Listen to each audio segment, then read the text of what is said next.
You're listening to DraftKings Network.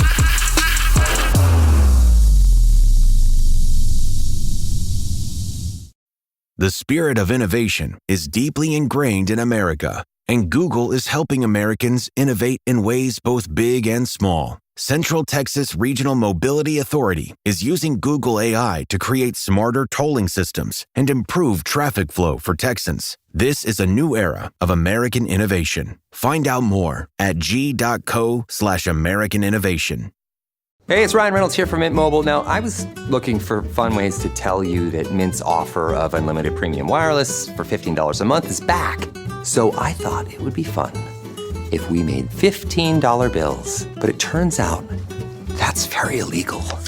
So there goes my big idea for the commercial. Give it a try at mintmobile.com/switch. Upfront payment of $45 for 3-month plan, equivalent to $15 per month required. New customer offer for first 3 months only. Speed slow after 35 gigabytes if network's busy. Taxes and fees extra. See mintmobile.com. The Red Hot Clearance event is on right now at Burlington, and I'm excited for the markdowns. It's all about savings on top of savings throughout the store. This is when I stock up on styles for my closet, home decor, and much more, because there's up to 70% off other retailers' prices on clearance. I mean, I'm going every day because these prices, too hot to miss. Burlington. Deals, brands, wow. Styles and selections may vary by location.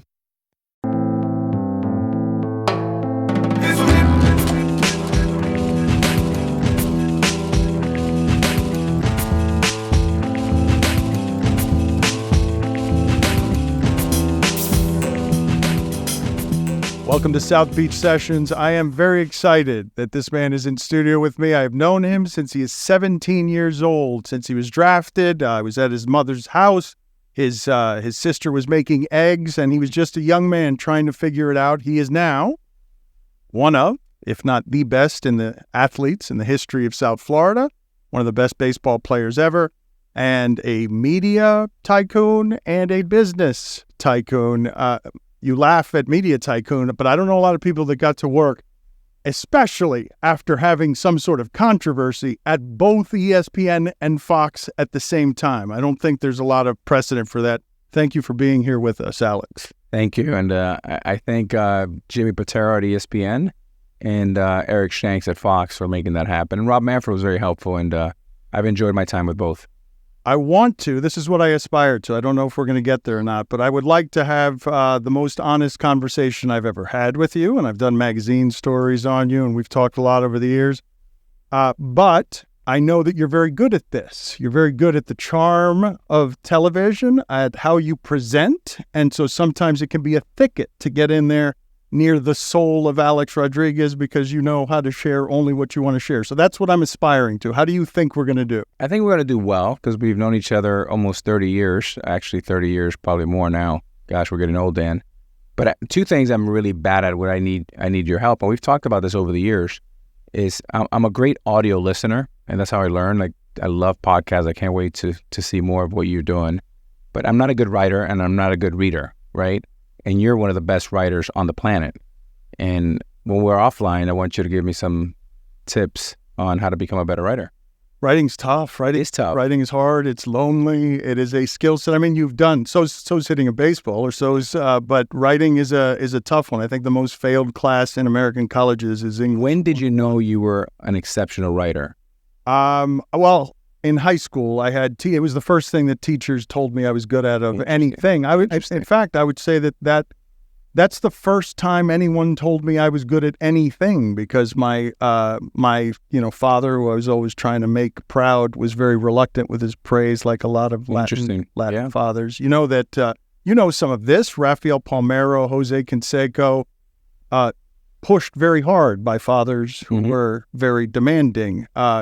And I'd like to talk biographically at the beginnings of your life, estranged from your father. But what can you tell me about the earliest parts of your childhood that you remember? What are the landmarks for you before we get to some of the? Yeah, it's interesting. Stuff? You talk about your father, and I really like your father and respect him a lot. I really missed the show. He was awesome. But I think with me having an absent father, my father left when I was 10. I'll start there, and then I'll go back to when I was born in New York.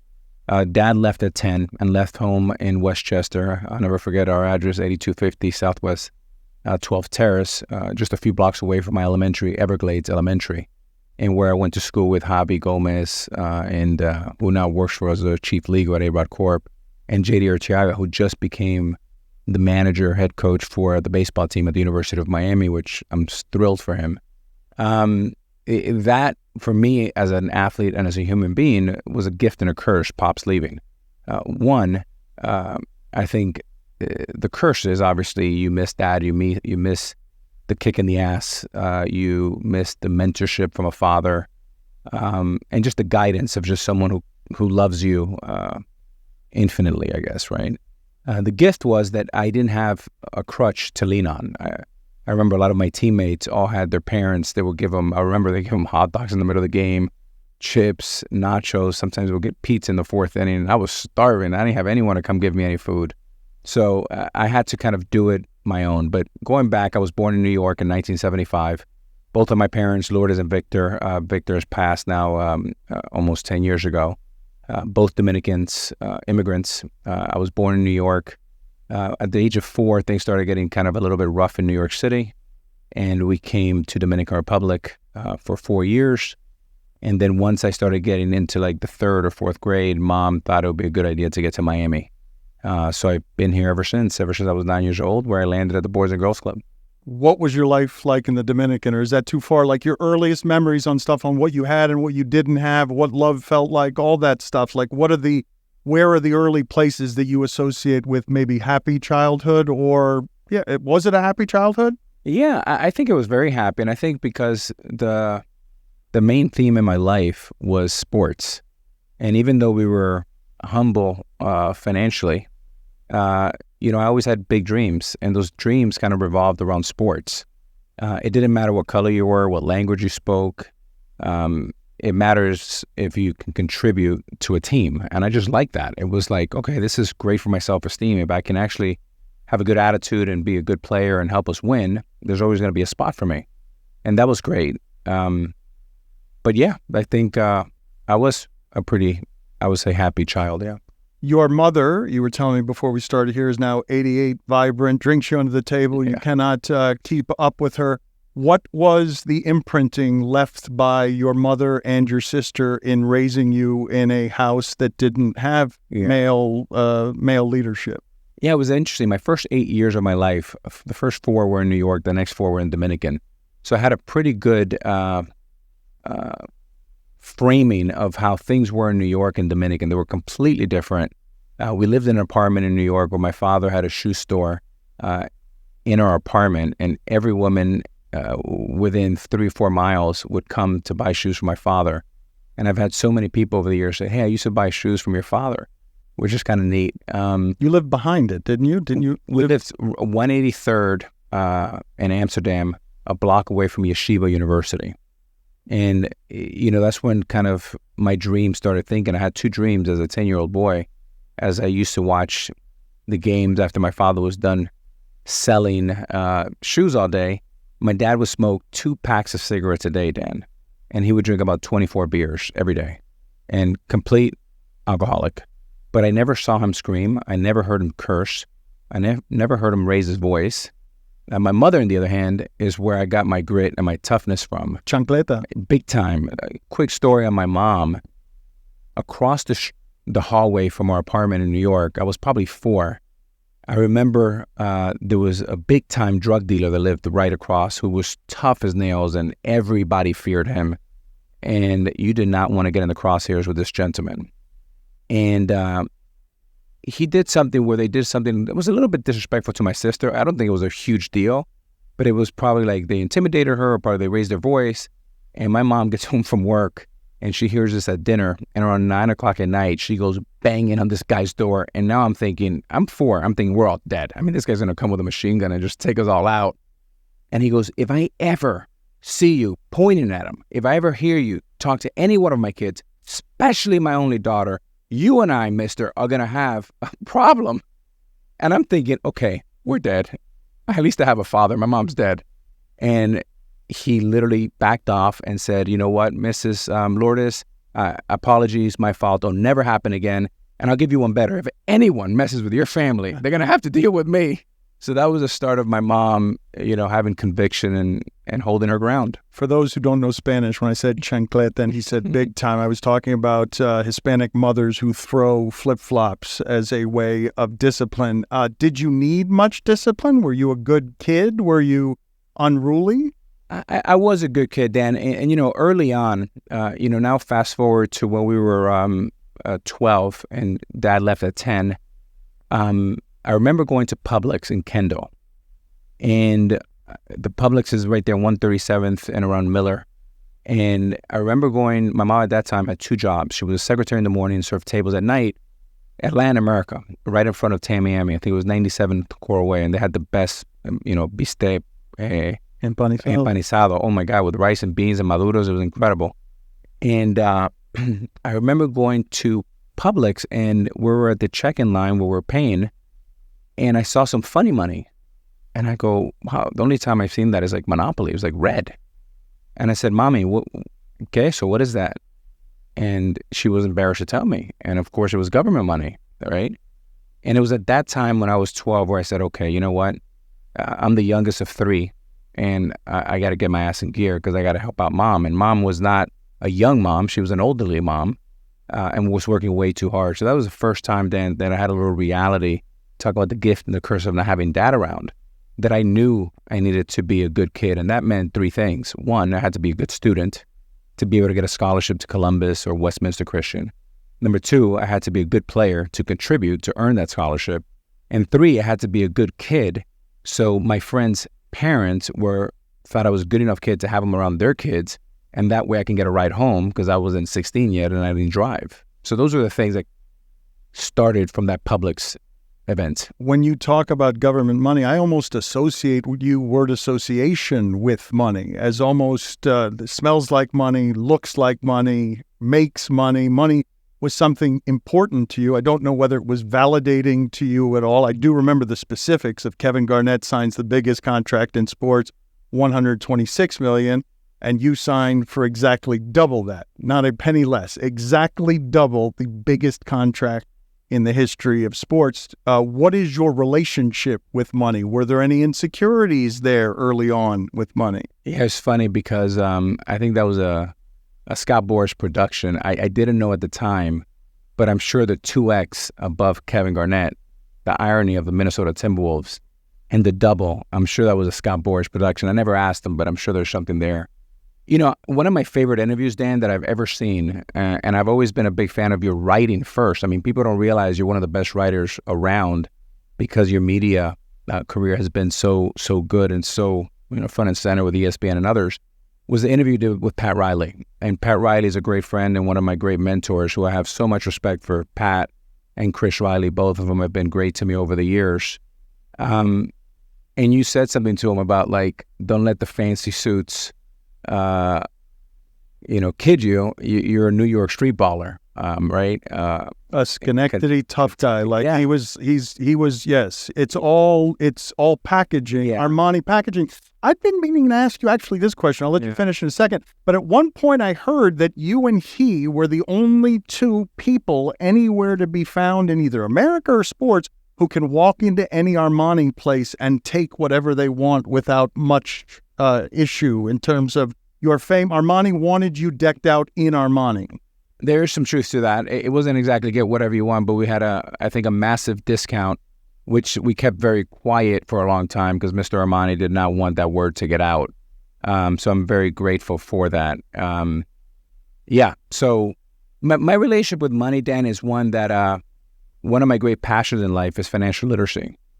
Because one of the things that I see a lot of my colleagues in sports and even acting and people in Hollywood that is not their strong suit is financial literacy because they haven't spent a lot of time doing it. Just like writing or speaking, reps is paramount, right?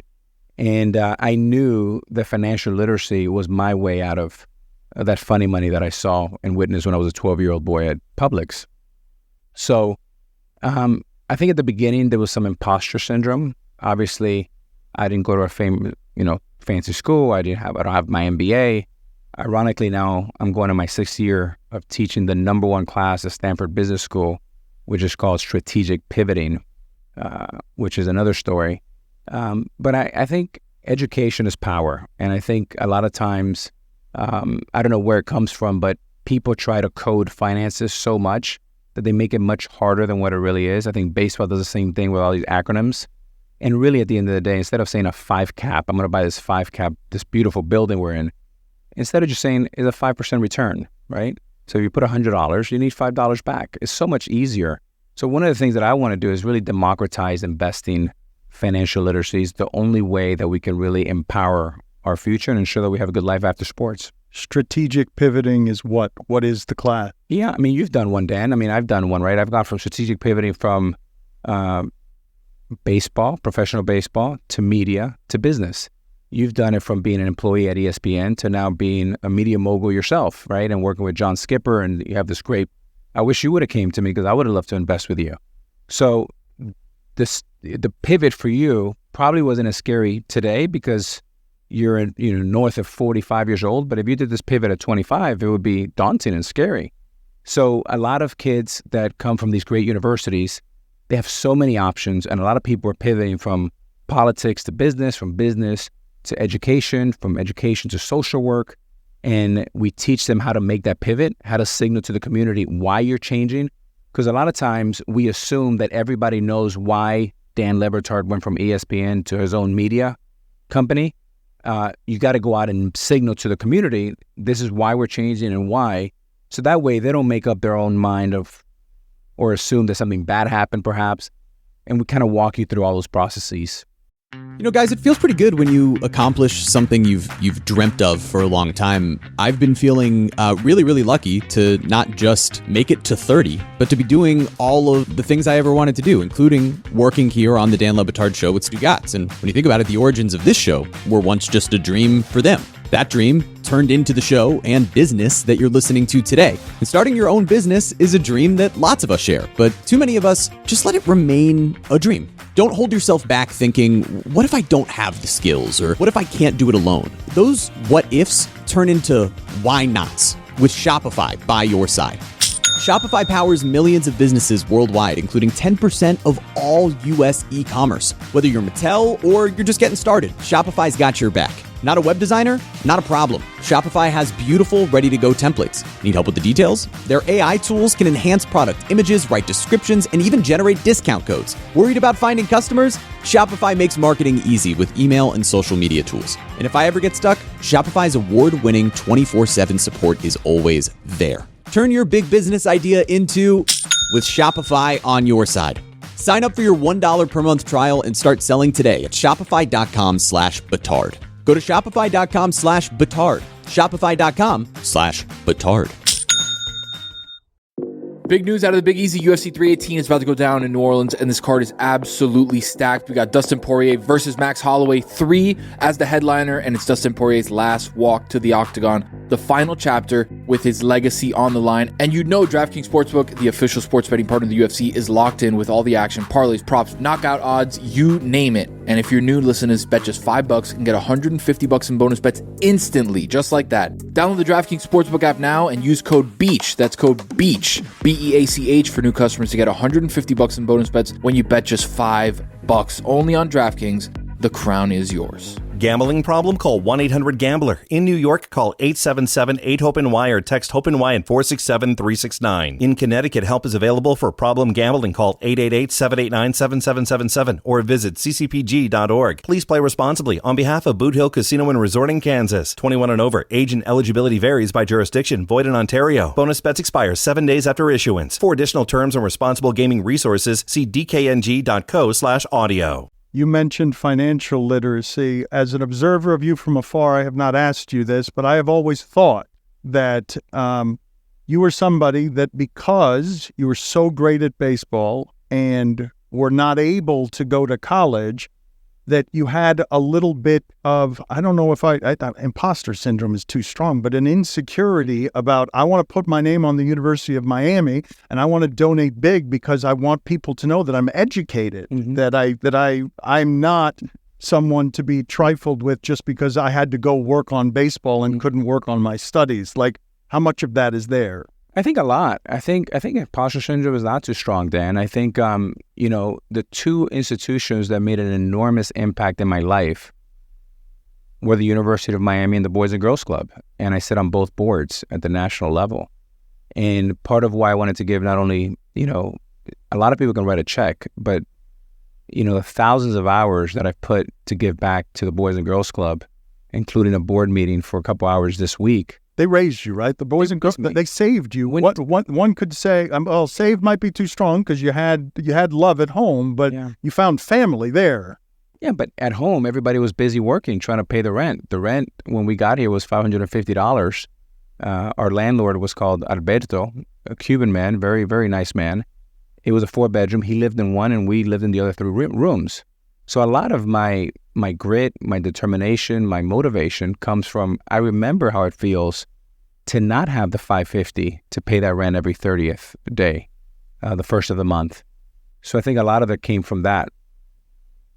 Did you know when you were growing up exactly what you wanted? Because when I talk about the thicket that is getting closer to you, when you were younger, and I don't know how much this has changed over the years, but when you were younger, I feel like even when you were winning MVPs younger, that you were searching for how it is to behave as a professional icon so that people would like you, that you would ask Michael Jordan a bunch of questions about how do I do this? And he would tell you, touch writers on the knee, call them by their name. Like you asked a ton of questions of people because you wanted to be perceived a certain way.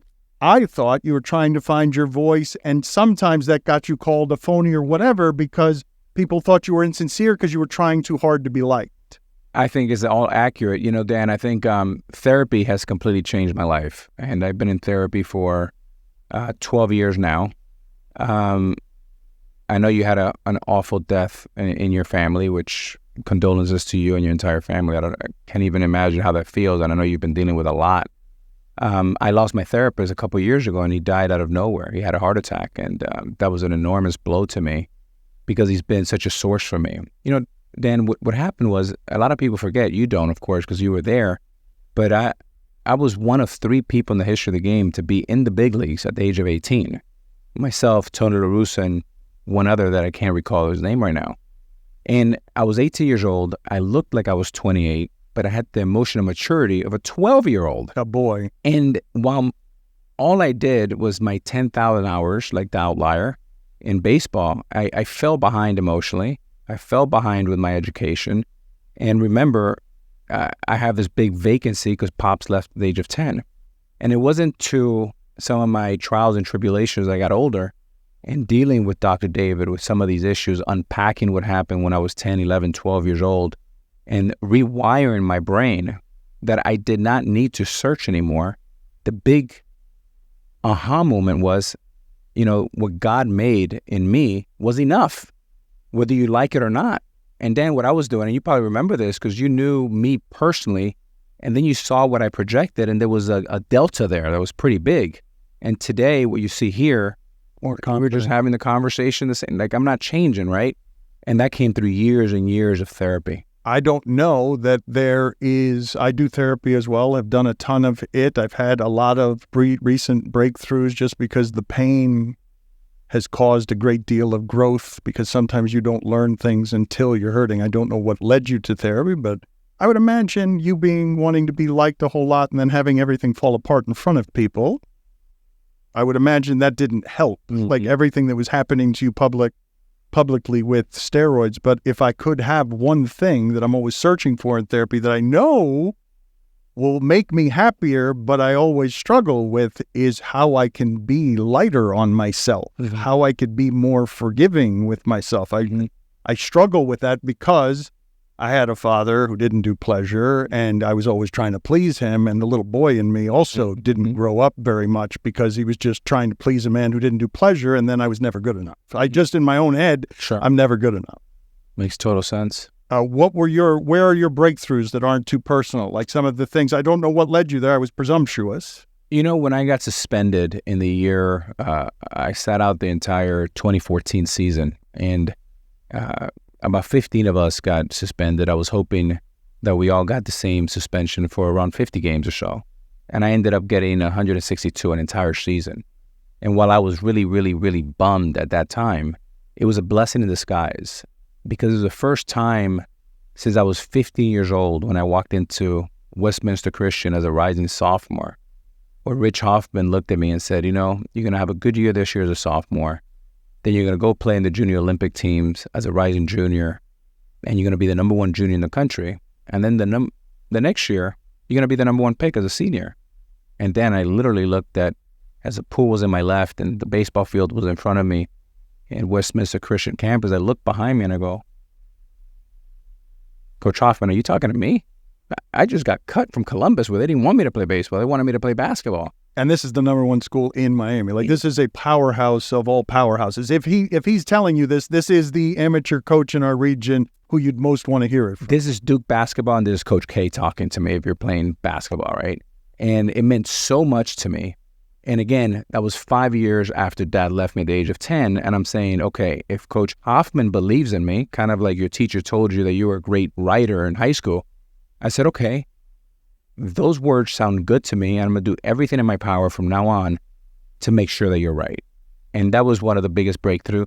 And then the entire year, going back to the suspension of 2014, I had the entire year to actually turn the lens inward and start doing some work on me and what happened to me. And what was that like? Because you do have it. Okay. Oh boy. Yeah. That was hard. This is where the good stuff is, though. You're telling me you don't regret it. And I get that. Like I this is the worst pain I've known, what I'm presently in, but I know, and I felt it more and more recently. And I've never understood it until feeling it, that there is absolutely growth on the other side of pain. But most people don't choose fear and pain, and you didn't choose it. It happened. Like you chose the part that got you in trouble, but you didn't want it ever seen. And now the specifics, Alex, because this I felt for you here. Someone who cares this much about how he's perceived, always looks great, smells great, gives off great. Now publicly, it unravels, and now you're left with the shame of that. So how long were you in this space, and how long was it before you arrived at something that felt like, I'm grateful for that? Yeah, it took a couple years of intense hard work. I would go to Evergreen, Colorado, where Dr. David lived, and you would arrive on Sunday afternoon, and Monday at 9 a.m. you go in, and that goes Monday through Thursday, 9 to 5 p.m., no lunch break, hardly a bathroom break, and it's just hardcore, intense working where the scar tissue was incredible. The pain was torturous. But I started getting back to a point where I started to, forgive some of my actions and started liking the person in the mirror. And Dr. David said something to me in the early days where, we would look at each other sometimes, Dan, for 3 hours and not say a word to each other. It was like, can we curse in this thing? I would say, like, inside I wouldn't say him, but I'm like, fuck off. Why do you want to know so much, right? And why are you being so tough? And it honestly, in one way, Dan, when I look at my career, my mistakes probably is going to cause me the Hall of Fame. But in the other side of that, I'm a much happier human being. I am a better father. I'm a better partner. I'm a better son and brother. And hopefully someone that can open doors for people with black and brown skin like myself. And I sit on many boards where I'm the only person of color and Latin. And it's my job to leave that door open and let others in and create opportunities for others. Why did you do that kind of therapy that intensely? Like, was somebody worried about you? Were you going a little bit crazy? Was it like, Alex, you need to go, this doesn't have to be like not once a week. You need to go immerse yourself and you need to be introspective. You haven't been introspective enough. Yeah, I just knew that the mistakes I was making, I was imploding for no reason. Like, I had hundreds of millions of dollars guaranteed to me. I didn't need to make a mistake. In my career, I probably averaged north of 40 home runs, north of 120 RBIs over 23 years. And the offense that I served an entire season, I didn't hit 45 home runs or drive in 125 runs. I hit 6 home runs and I drove in like 14 runs. So it was a horrific mistake with no reason to do it. And that's why I said, okay, you know what? Not only am I destroying my baseball career and any legacy that's left of it, I'm going to screw up my life. And I have 2 young daughters. So it sucks that I have to ruin this legacy, but I'm certainly not going to ruin my life and the ability to be a father to 2 young daughters that need me. And I certainly don't want to be Victor Rodriguez that walked out at 10 and was not a factor in my life. I needed to save this part of my world. You know that you're happy now because you like yourself more. How much self-loathing have you done where you don't like yourself, and some of the damage you may have done in relationships because you don't know yourself well enough and because you don't know why you're doing certain things that you do? Yeah, I think you come to a place, Dan, that you look back at the mistakes and the things you did in your 20s and early 30s, and you cringe. You're like, what the fuck am I doing? What is this? And you know, you go through so much temptation, though, Alex. Like, how's a boy going to get all the things that you got and not fall into all manner of holes if you're arriving at the major leagues as a boy? Yeah. I mean, I think part of the therapy was kind of unpacking all of that and searching. And then you come to a conclusion, it's like, I'm trying to be something that I'm not, and people don't like me anyways. I might as well be exactly who I am, and people are not going to like you anyways. So it's one of those things that you get with age, and you do get some wisdom. And then I think about my grandma, who's passed now over 15, 20 years ago, and all the little things she told me. You know what? She's undefeated. She's never been wrong. All these things, like little things, like wisdoms. You know, yeah, like if it hasn't happened by midnight, it's probably not going to happen. Get your butt home. All these little things, it's just wisdom is incredible. What have you learned about love in all of its forms, with your family, with your children, with relationships, friendships? I think love is so important, and love is patience is key. There's no form of love, and we were talking about love and grief and missing, that can compare to the love that I feel for my daughters. Now I understand why my mother feels the way she does about me and my 2 siblings. But I think the biggest thing, Dan, when I wake up in the mornings now, I have 2 prayers. One is to make the ego smaller and to enhance self-awareness. And those are the 2 things. You've really done some learning, dude. That got me in a lot of trouble, right? Yeah. My ego was a bit out of control and sometimes very out of control. And then my self-awareness was like at 0. But you needed ego too. Like you're in a competitive world. Like your ego gets fed, it gets rewarded. Like right. Ego brought you great things, but not happiness. Right. And look, I mean, pre and post suspension, when I think about happiness, they're completely different. And then, you know, man, it was never like I mistreated people. It was never, I wasn't like driving around in Ferraris and trying to be that guy, but it's just subtle things that the ego gets a little bit out of control. And before my suspension, I looked at winning as, you know, big contracts, you know, maybe have a nice car, home runs, you know, winning championships. And when I think about how winning looks post my suspension, is being a present father, is being a good partner, is creating opportunities, is paying it forward to the University of Miami and the Boys and Girls Club. But never did I think that at the age of 48, I'll be mentoring over 50 athletes. And today, Dan, we can all get to each other so quickly, whether it's through Twitter or Instagram or LinkedIn or someone that you have in common, they'll email you.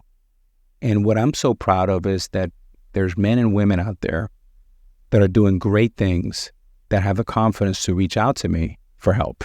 Just like I reached out to Magic Johnson if it wasn't for Magic Johnson and the meeting that I had with him 25 years ago, where he laid out his plan, we met for over 3 hours. Business. 9 pages of notes. Business, how he transferred and pivoted, the strategic pivot, from his Laker days with Pat Riley and Showtime to the boardroom. And if it wasn't for him showing me and the proximity to Magic, here's a man of color who had a Hall of Fame basketball career, who's now a Hall of Fame business person. I said, boy, if Magic can do it, why can't I? Is there anything in there when you say I wince now looking back, or I cringe looking back? Is there anything that flashes on you where, like, why was I such a fool? Like, what was the matter with me? Anything in particular that you're thinking of there? Yeah, anything to do with that whole biogenesis mess. I remember us talking. I'm like, how the fuck did I end up in this mess? Like, I have no one to blame but myself. But those are the subtle things that you just kind of slip a little bit. And once you slip a little bit, then there's no coming back. I mean, that was the most painful time of my life.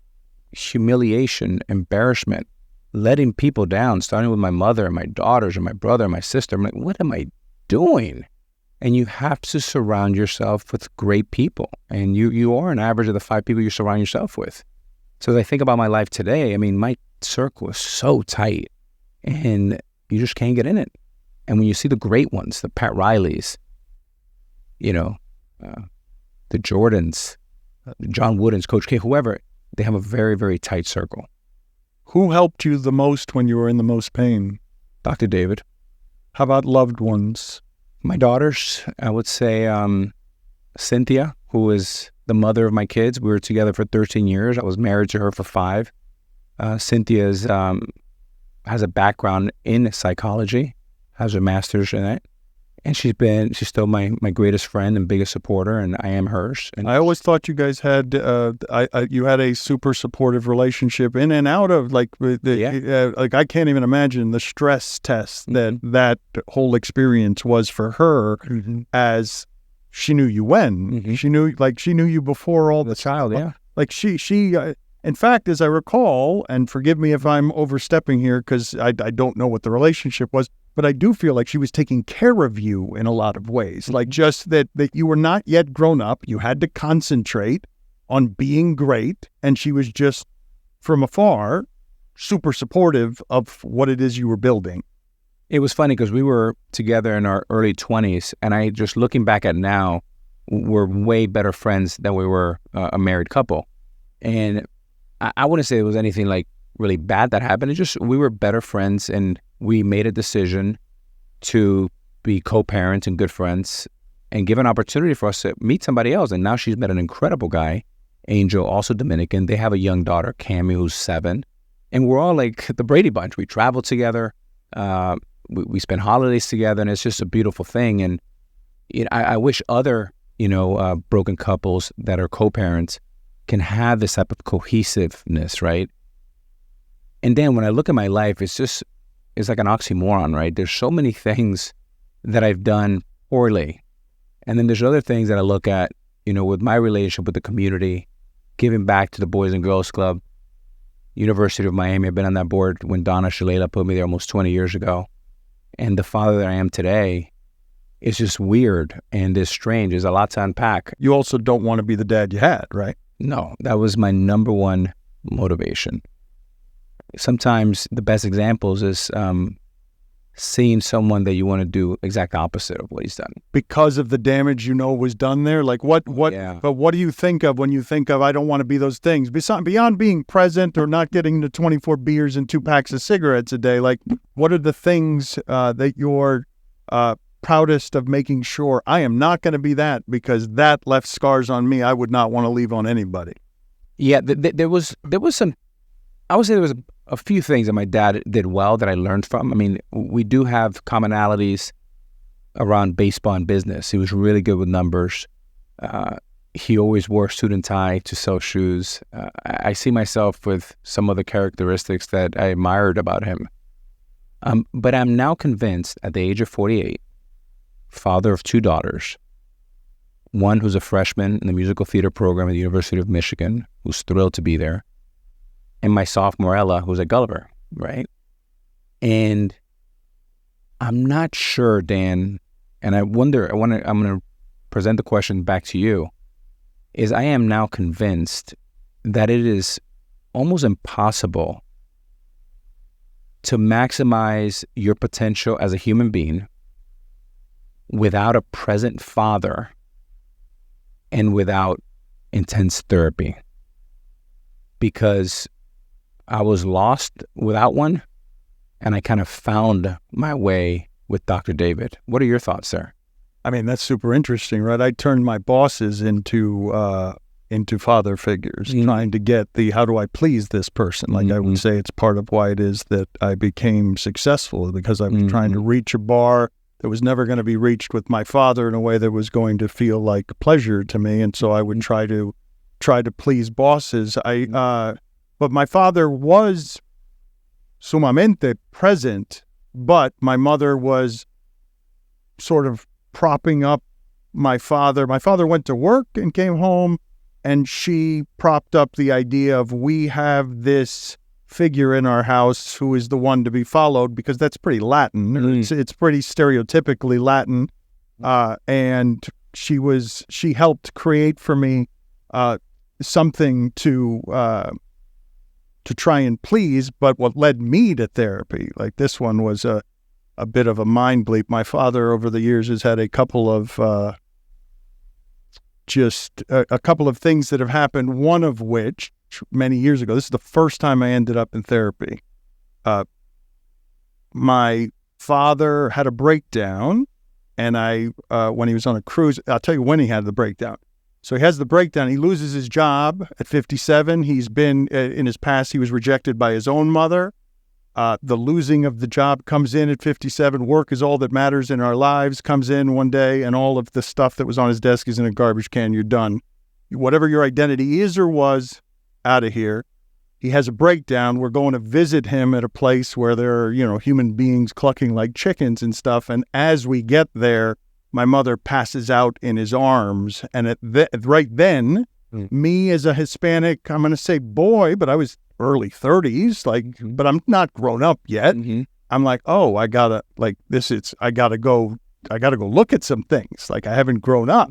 And so both of those things were helpful to me, but I didn't get to those places. I had to do all sorts of things before I got there, and I had to be pushed into it. Like, I don't know if I would have ever chosen therapy on my own if I was just sort of skipping through life blissfully ignorant. I don't know if you would have chosen it if you'd simply kept hitting home runs and there was no shame, and you might not have ever gotten to happier. You might have gotten to the Hall of Fame with nobody knowing anything about anything, but the learning would have been lost in it, because I don't know that you would have. I don't know how many people choose betterment just for the hell of it when they've already arrived at what they think success looks like. No, that's good. I mean, that's why one of my favorite books is Good as the Enemy of Great, right? Is From Good to Great. And the first line in the book is good is the enemy of great. And I do believe that. And I think the irony about therapy is that when you have an inflated ego and you have very little self-awareness,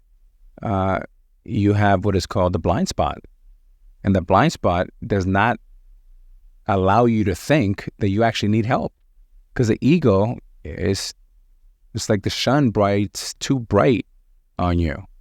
And when you don't have self-awareness, you have very little vision, this peripheral that can help you. So that's why you need really, really great people around you to say, hey, buddy, you know what? You do need help. And when I think about as a kid, I believe that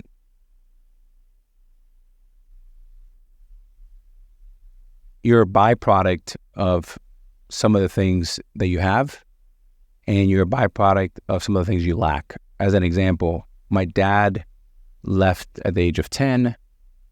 Therefore, for whatever reason, I gravitated to powerful men that were older.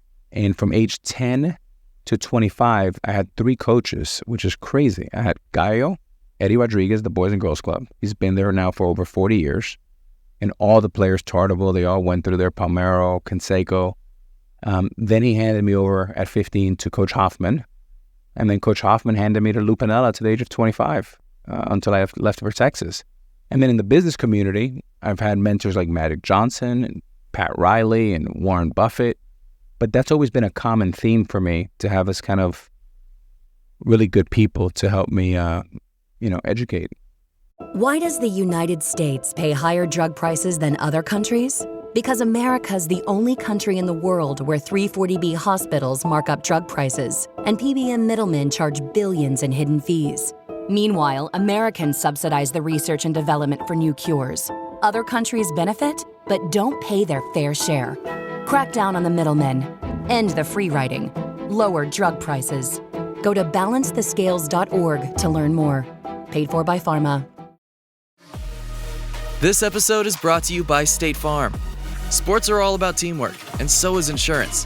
Whether you need an in-person or digital assist, State Farm is there to help you choose the right coverage for your home, car, and more. Get a game plan that helps fit your life and talk to State Farm today. State Farm with the assist. Coverage options are selected by the customer. Availability and eligibility vary by state. If I were to ask you when and how do the girls, your daughters, move you the most? Like, what are the instances in which A-Rod will be made a blubbering mess because he's just filled with love and gratitude because because his daughters give him the greatest feelings known to man that are the closest thing to God someone can feel on earth if one doesn't believe in God? Well, I think I do believe in God, and even though I'm not very religious, I'm spiritual, and I obviously keep that private with my own involvement. I think my daughters just, I think just when I see them, even though they grew up much differently than I grew up, obviously, with a lot of blessings, that they are, both their feet are grounded, that we've done this thing that we started in COVID called our breakfast club on Sundays, which is from 8:30 to 10, 90 minutes, no phones, no iPads, just old school conversation. Same thing at dinner every night, one conversation, and practicing listening, empathy, compassion, listening more than you talk. And then obviously anything that they accomplish, not so much on, but just the way you treat people and the way they comport themselves. I mean, to me, that's when I'll for sure I'm the proudest. I can't even think about it. I mean, my daughter just graduated from Ransom last year, and it was a hot mess. And then I dropped her off, Dan, in Ann Arbor, and I'm dropping her off in her dorm room. Now, remember, I never went to college, and I'm helping her unpack and have insecurities about never gone to college. So now the daughter you raised, the daughter fucked up Alex raised, is now walking into Ann Arbor, one of the greatest colleges and institutions. She's a musical theater program. And then I've never done laundry in my life. I'm in the dorm room folding things, putting it in the washing machine, which I'm ashamed to say I've never done that, or dryer. And it was just so much fun. I posted it on Instagram and had a lot of fun with it. And then I have Ella, which makes me think, boy, I only have 3 years before she goes out into the world. And I mean, she already thinks Dad is very, very uncool and not funny. When they used to think Dad was funny and all my jokes would land, they don't even look up at me anymore. What was it like? I had this conversation with Marcellus Wiley recently about how he looked into the eyes of his children and he thought he could be better for them. And you mentioned something about whatever the shame felt like around your family. Mm-hmm. What was happening there with them that Daddy's fallen apart? Daddy feels terrible because he's brought shame. Yeah. I mean, one of the days that it really hit me, Dan, is we were at the time living in Miami Beach and Lagorge Island, and the suspension just went public, like $5. That's a $5 fine. That's $10. That coughing in the microphone. We have a we have a fine system. I don't know if you still carry cash or not, or everything's caught. I don't, but I'm used to fines, so I can pay it. So the couple of days before, they had just announced my suspension for 162 games. And it was myself, my 2 daughters, and Denise, who's helped me raise my daughters and Cynthia as our nanny for 15 years. She's an incredible woman. She's part of our family from Jamaica. Denden, we call her. And I remember waking up before them. I was having a little coffee, and I usually have the New York Times, the Herald, Post, Wall Street Journal. I have all the papers set up at my breakfast table. And then TV, I usually watch CNBC. And all of a sudden, I look at all the papers, and every one of them, not in the back page, I'm in the front page. A-Rod suspended for 162. What an embarrassment. He's a pariah. Everything you can mention. I said, Denden, put these things away. Throw them away before the girls get up. And then I said, let's just put on the TV. CNBC was talking about it. So I said, change that. Put on, at the time, it was Matt Lauer, and it was Charlie Rose, and it was all these guys that are not on TV anymore. And they're talking about it. I said, well, turn that off too. So I would go wake them up, and I was like, holy smokes. Had to turn off the TV, put all the papers away. And then I realized that I needed to be forthright with them, appropriate for their age, obviously. And I remember sitting down in my office and, coming clean and just saying, Daddy made a mistake. And when you make mistakes, there's consequences. And I'm serving the longest suspension in Major League Baseball history for PED use. And Cynthia was with me. And I said, Cynthia, I'm going to probably break down somewhere in the third inning of this conversation. Do you mind if I hand it over to you? And then I'll close. And that was going to be Mariano, right? The starter and the closer. I needed the middle inning. Right. And sure enough, in the bottom of the first inning, I start breaking down. Cynthia takes over. And I said, Cynthia, they're going to be listening to me, but they're going to be looking at you. And we need to be aligned here because I need your help. I need your support here. And the reason why I thought, Dan, that was so important, and this came from Dr. David, he said, you've been bullshitted your whole life. And you have to stop that cycle. You have to be forthright with your daughters. And that's really important. And I think if you do that right today, as a result later on, when it's time for them to be honest with you, hopefully they can reciprocate. And it was a tough moment, and I'm so happy that I did it. Bullshitted your entire life? How? Bullshitting yourself? Or no, I just surrounded myself in a house where nobody told me the truth, right? Part of it was because they probably didn't want to put the weight on me that we didn't have the rent money that was due in 3 days, or that my father wasn't the hero that I thought he was, or, my brother and sister probably faking it till they made it.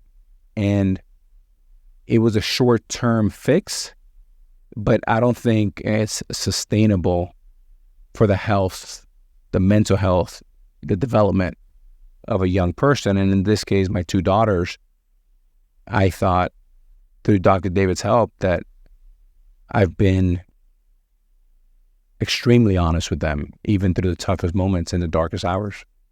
I will move on to other subject matter, but is there a feeling that you think of that represents rock bottom more than that one? Because you painted a pretty vivid picture of sort of running around your house trying to hide things from your children. Is there anything that you look at in there and that compares to that? And the reason I ask you the question about what rock bottom looks like is because I want to also talk about what the ascent looks like and the other things learned in there. Because if the gift is that you're happier and you love yourself more and you're self-confident, then you'd almost go back and choose it if you can do it in some ways. Like if you're grateful for it, you know what I mean? Like that if there's no other way to learn some of the things that needed to be learned other than suffering the maximum pain, they're worth learning. In a weird, I don't think, Dan, I would draw it up this way. And it's been 9, almost 10 years since my suspension, but I think a decade removed from that, and all the work that I did a little before that, and to this day with my therapy, I think I've done a pretty decent job of learning some very painful lessons and then applying them over the last 10 years. And I'm very, very proud of that. I'm also proud of how I fathered my girls, my relationship with Cynthia. I have an incredible partner in my life who we've been dating for over a year now. Her name is Jack. She's a former nurse and is now in the world of health and wellness. She has 2 daughters.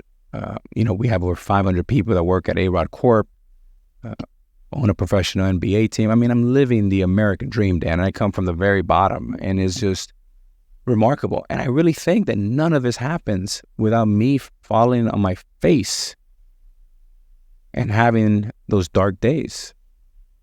It's a hell of a strategic pivot, though, because there aren't a lot of stories in the history of American media or athletics where you can go from famous to infamous to then you're still employable and you're still someone that people want to be associated with, that the pariah stuff is temporary, that it fades.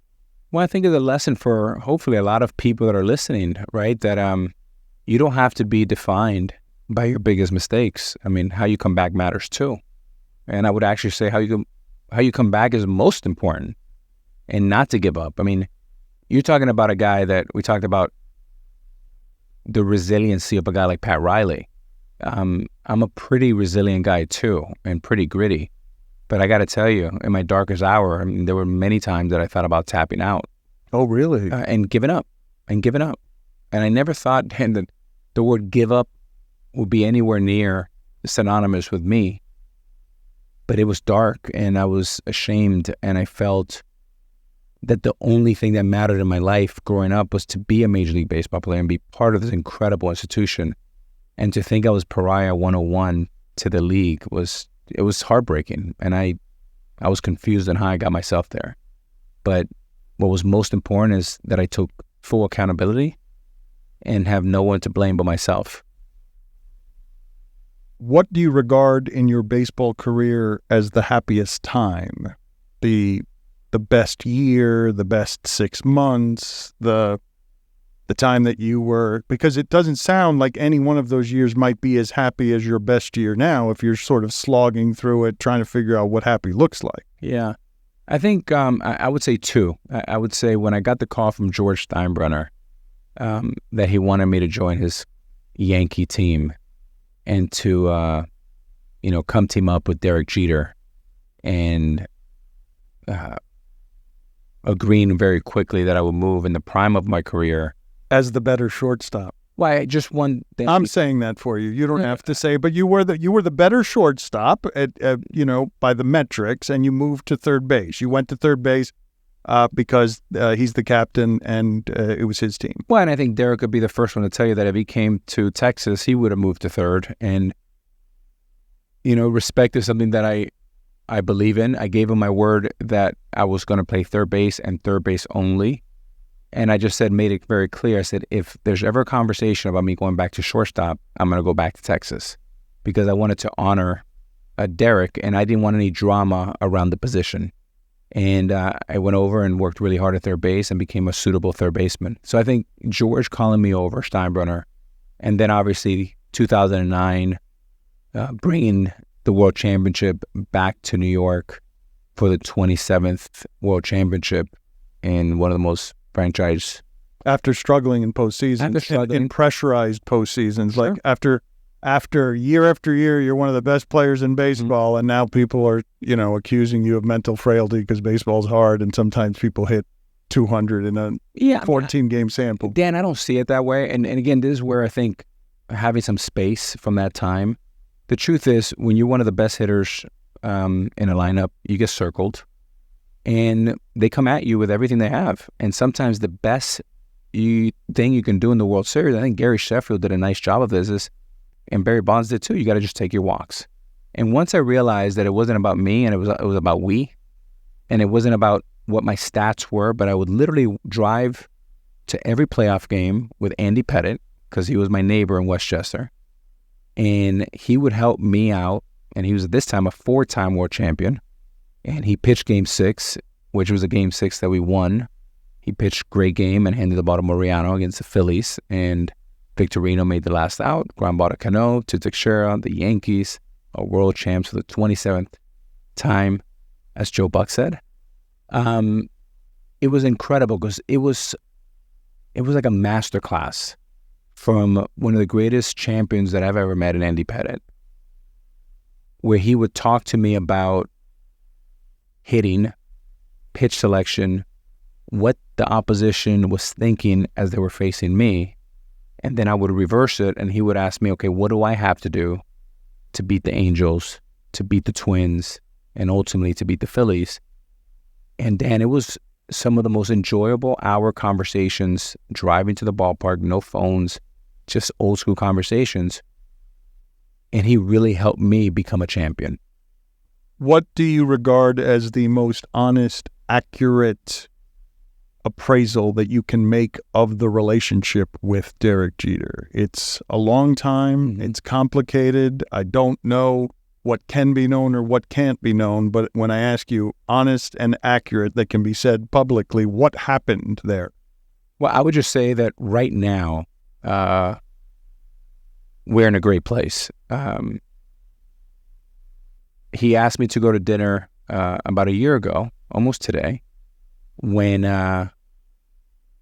his documentary came out, and we went to have drinks right near our home in South Miami, and we sat down for a couple of hours and had some drinks and, talked about a lot of great things. But our history is rich and goes back a long time. We met when I was 16 and he was 17. We met at Marklight Stadium, and he had signed with the University of Michigan.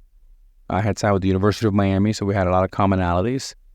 That's where his agent, Casey Close, who's still his agent, was trying to talk to me before I chose Scott Boras.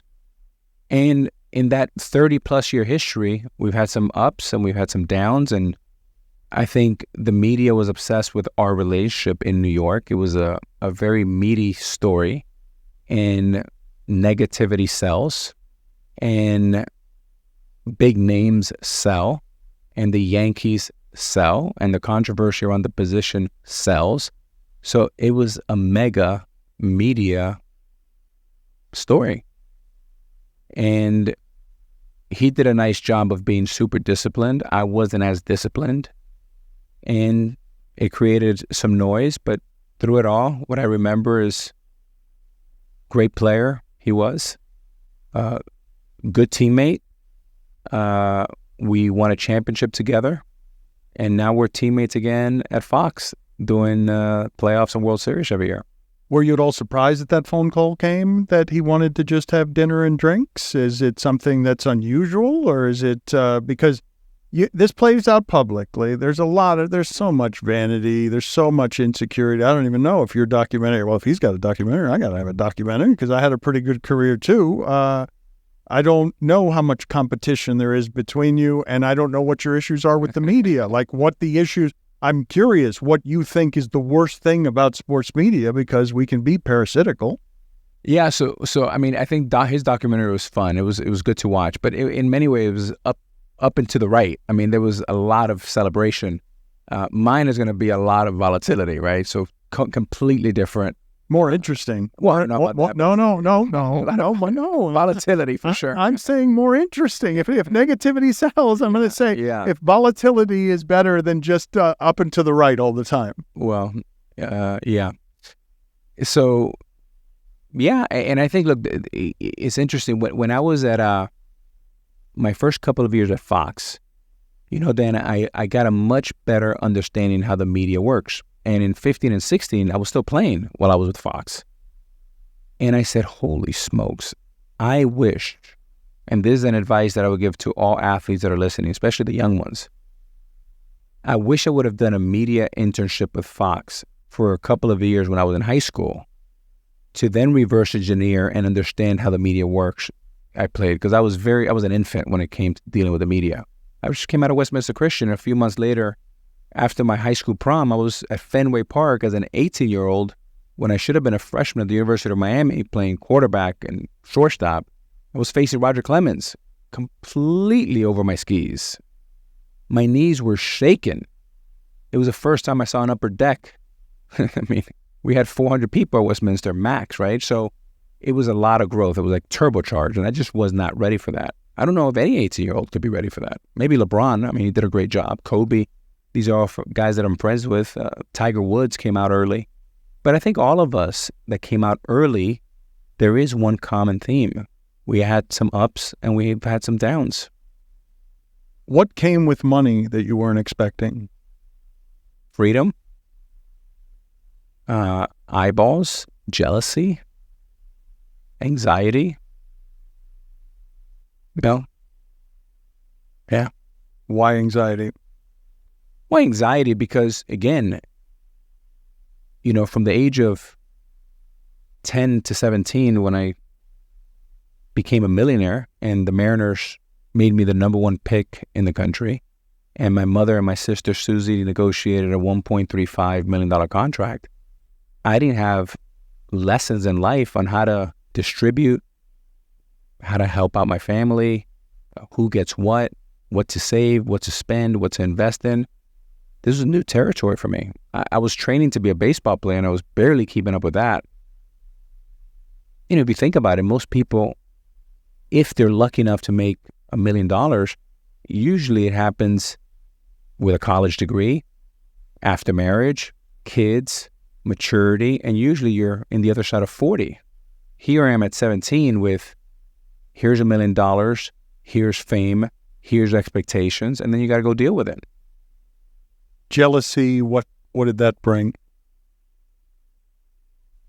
What does that look like? Like what is happening that is making you feel that jealousy goes before anxiety on something that money brought?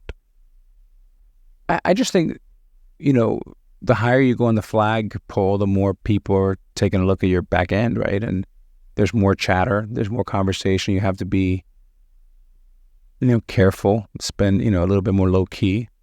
Things that you're not prepped for it. And when you saw it. You came to be a star very early on, and you have a much different perspective today than when you were in your...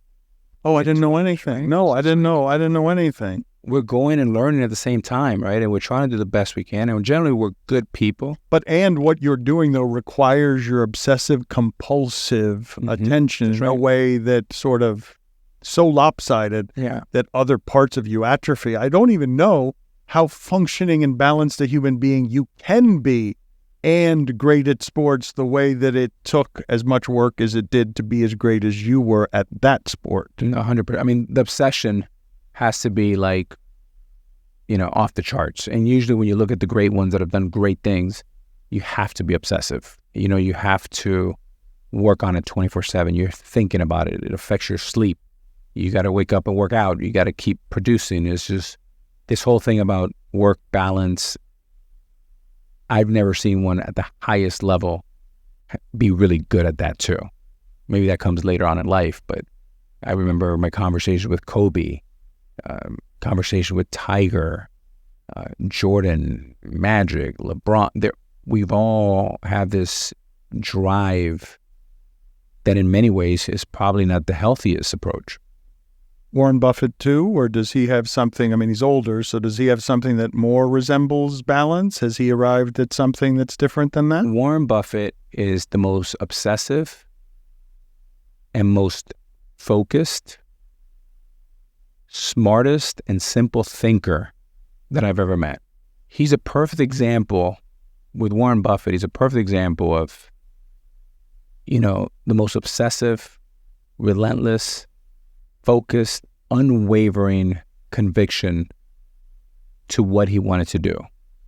His father would drop him off when he lived in Omaha as a young child. By the age of 11, he would drop him off every Saturday and Sunday in the library. He would spend all day there. And Warren read every financial book in the library by the age of 11, made his first investment around the age of 12, and has been obsessed ever since. And you do this, and Warren does this.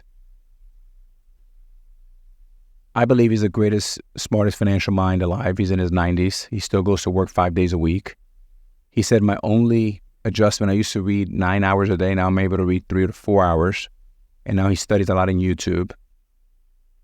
But he's kept it simple, and and that's exactly what Jordan and others have done in their space. I'm going to let you go in a moment here. I have a gift for you. I have had Meadowlark Media spare no expense in this gift that I'm about to give you, but I know because it's important to you to pass along your wisdoms. I asked you if there was anything that you wanted to make sure that people knew about and that you were promoting, and I was surprised to hear that gum disease. I thought that 500 employees at A-Rod Corp. I thought it would be something else, but you wanted to talk about gum disease because you want people to know something perhaps that you didn't know that you now know. Yeah, this is kind of crazy. I mean, first of all, I'm so proud to partner up with Aura Pharma. We've been partners now for over a year. And in one of my visits to the dentist, I found out I had gum disease. And of course, the first thing you think is like, oh my God, gum disease sounds terrible.